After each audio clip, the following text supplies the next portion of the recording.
Seawolf is a pretty simple game. Two players can control these little... Are they supposed to be submarines?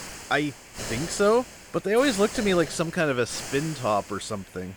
And you want to sink as many ships as you can before time runs out. You get more points for smaller, faster ships because they're harder to hit. The toughest is the PT boat. They're kind of like the mothership in Space Invaders. They show up occasionally and make a loud sound to alert you. Beep, beep, beep, beep, beep, beep, beep, beep, beep. This is one of the first video games I've ever played my entire life, and that sound is still so iconic to me after all these years.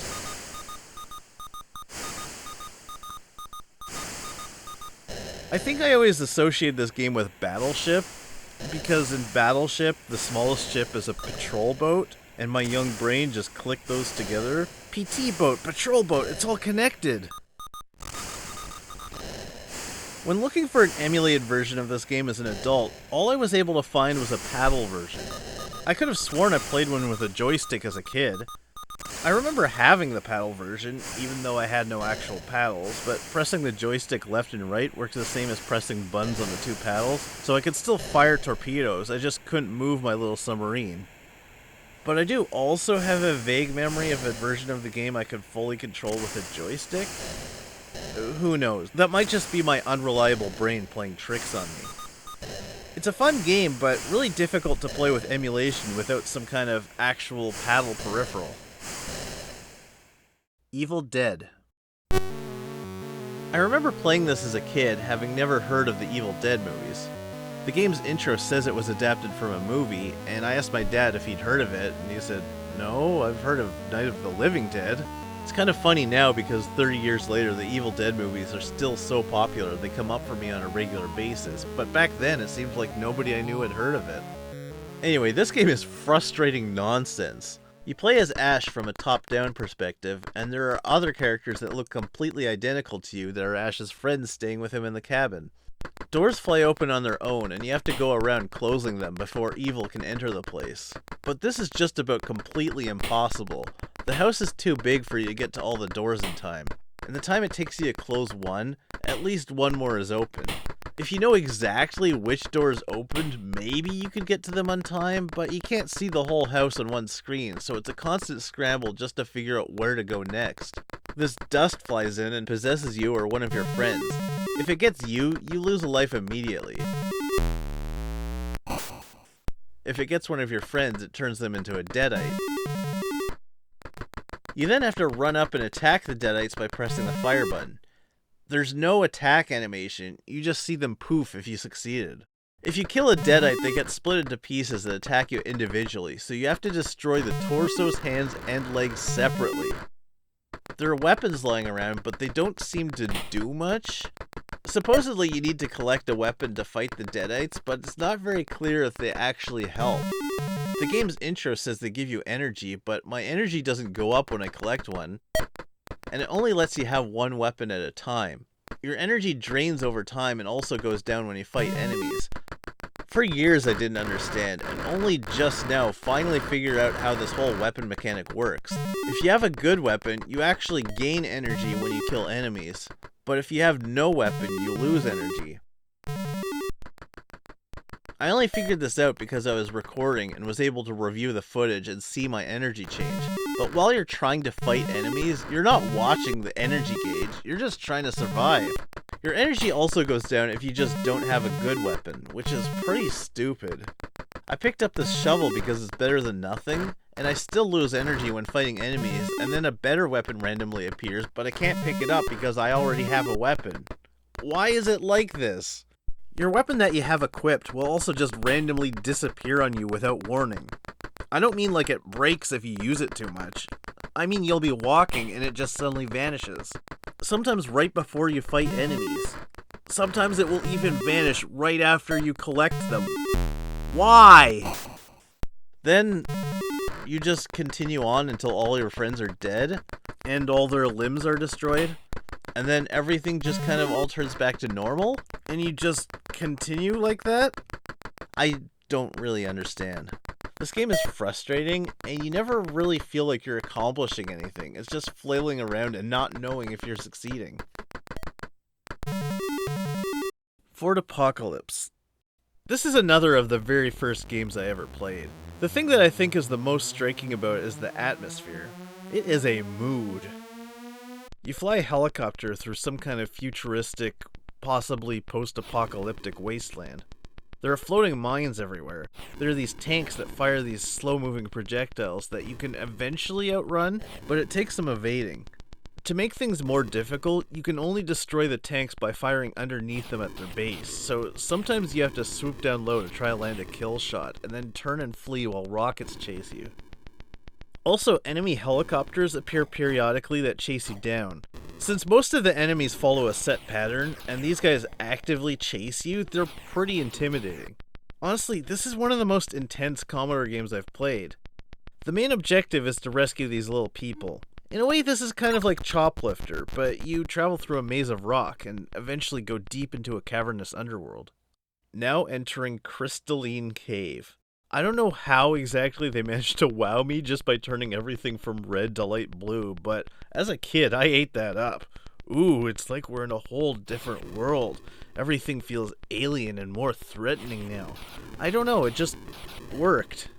The main difference mechanically is that in the red area, there are these teleportation beams that help you move around the map, and in the crystalline caves, there are no teleporters, and these things just shoot deadly lasers.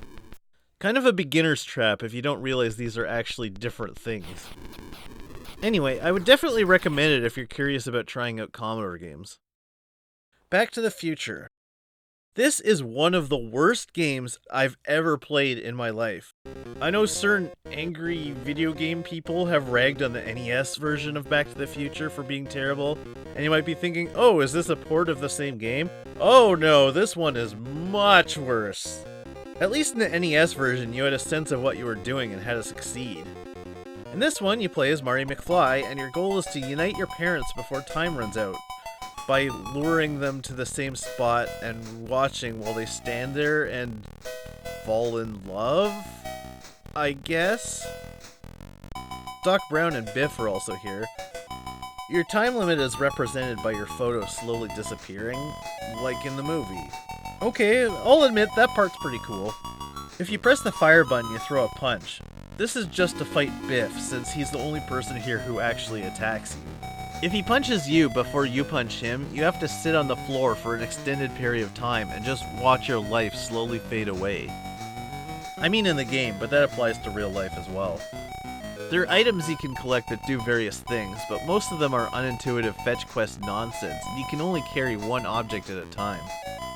There's a skateboard that makes you faster, but you can't punch while using it. Most of the game is wandering back and forth, trying to find your parents and trying to convince them to want to hang out together, and when they do, the music will briefly change to The Power of Love. But that usually only lasts for like a second, and then they wander away again, and we're back to Johnny Be Good. This version of Power of Love is a fairly good rendition, but Johnny Be Good sounds almost nothing like the real song, and it's by far the one you're going to hear the most. Those two tunes are the only music tracks in the game, and you are going to learn to hate them both. Mostly because it keeps switching back and forth between them because your stupid parents are too dumb to stay still for 30 freaking seconds, let alone long enough to poop out a kid. Forgot I wrote that. And then Biff comes up and sucker punches you and you're back to square one. Nothing makes you hate a song more than hearing it start over again and again. If you get a game over, all that happens is that your character just endlessly walks through the game world. You'd think they'd have some kind of animation for Marty to fade away, or have some kind of game over music, but we already have a walking animation, so why not just use it forever? Man, this game is soul eroding. Sea Fox. For probably obvious reasons, I always associated Sea Fox and Sea Wolf together. It almost felt like this was a spiritual sequel, even though they're very different games made by different people. I mean, they are both submarine games where you fire torpedoes at ships from below, but in this one you also get attacked by enemy submarines, you can move up and down, and there are actual stages. Plus the graphics and sound are way better. If you hold down the fire button rather than just tap it, you fire a torpedo to the right instead of upwards. Since enemy submarines follow your up and down movement, you can actually trick them into moving right into your torpedoes, which is pretty fun. The mission is just to destroy the tankers, but as the levels progress, you get ships that drop depth charges and other interesting obstacles. You can destroy the ships, but the tankers at the top are the main goal.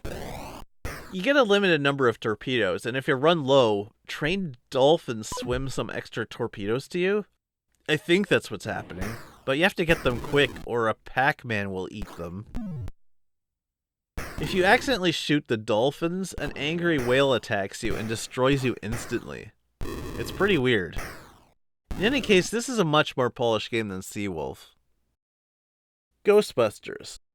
Okay, yes, this is the same game as the NES Ghostbusters game, although this version came first. The general consensus is that the Commodore version is the superior version, but I never fully understood it as a kid.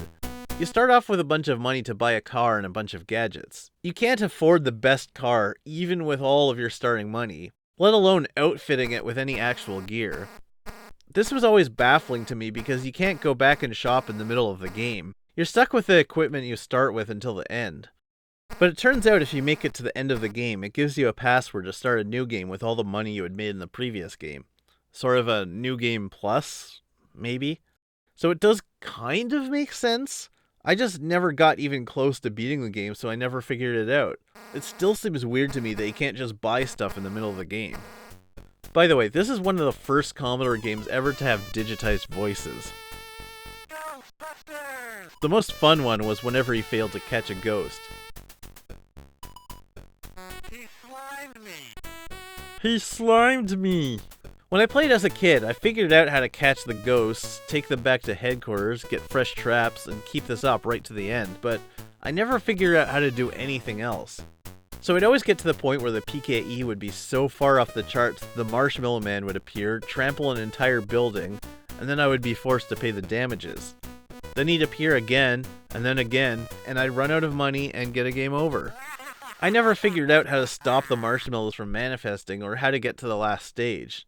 I actually didn't know about how the ghost vacuum worked either. I know how to do these things now because of the internet, I just didn't know what I was doing when I was a kid, so I found this game a little frustrating and unfun. It just always left such a bad taste in my mouth as a kid that it's still not all that appealing to me now. Recording myself playing it now for this video was probably the first time I enjoyed it now that I actually know how to play. Aztec.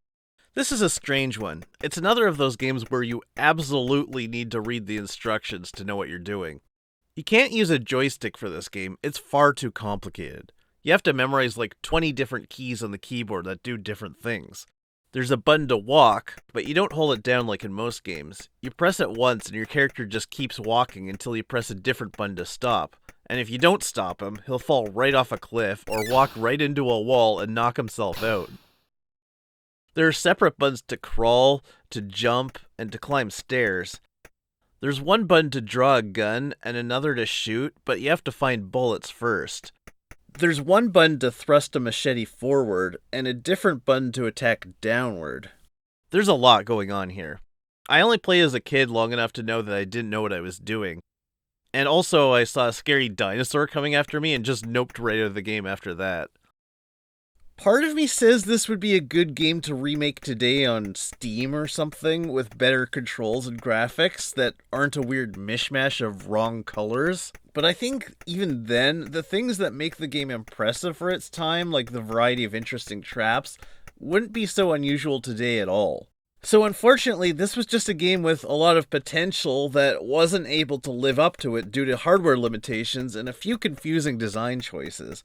I'm not sure why the colors look like this. Commodore can totally have sprites with their own colors that don't change when they pass over something a different color. It's like they made an intentional choice to make it look like that to make it a faithful port of another game, like on the ZX Spectrum or something. But this game was adapted from a game for the Apple II, which doesn't have coloration like that at all. It's very strange. The game has some good stuff going for it, but is ultimately a little mediocre. I didn't even mention the fact that if you light a stick of dynamite and leave the room, the dynamite follows you to the other room because they didn't know how to fix that and just made it a feature. Why? Forbidden Forest. This game rules. It's the first violent game I ever played. You're an archer in a forest and you have to hunt a bunch of monsters. Pressing the fire button once pulls an arrow from your quiver, and pressing again fires. You have to angle your bow just right to hit enemies, which is difficult when they're chasing you, so a lot of the game is running for your life until you have a hot second just to reload. If one of these giant spiders catches you, it sucks out your blood while you writhe around in agony. It's so brutal. Also, this is one of the first games with a parallax scrolling effect. It's not exactly the same as real parallax though. It's all a carefully crafted illusion. Your character doesn't actually move through a stage. He stays still. The different objects in the background are all sprites, and they all move at different speeds when your character is running. It's pretty clever. One of the stages has these giant frogs which crush you into a bloody pulp if they land on you. You have to be especially careful because even if you kill one of them, their corpse can still land on you. I'm not sure why, but as a kid, my brother and I would always yell, "Brain damage!" whenever one would land on you. I don't know. The dragon stage is a little unfair because you have to be pixel perfect with your aim when you shoot them, and you don't know which side they're going to come from. The easiest way to deal with them is to just aim straight up and wait for them to come from above, and if they come from the side, just book it and try again. It's tricky to time right, but way easier than trying to perfectly align your shot from the side. The game also has a really cool day-to-night effect. The background scenery gets darker and darker as time progresses until it reaches the darkest phase and stays that way until the end of the game. If you take a really long time on some of the levels, you may quickly find yourself stumbling around in the dark. You have multiple lives and infinite continues, but you have a limited number of arrows, especially in the later skill levels, so you can actually get a game over just for missing too much.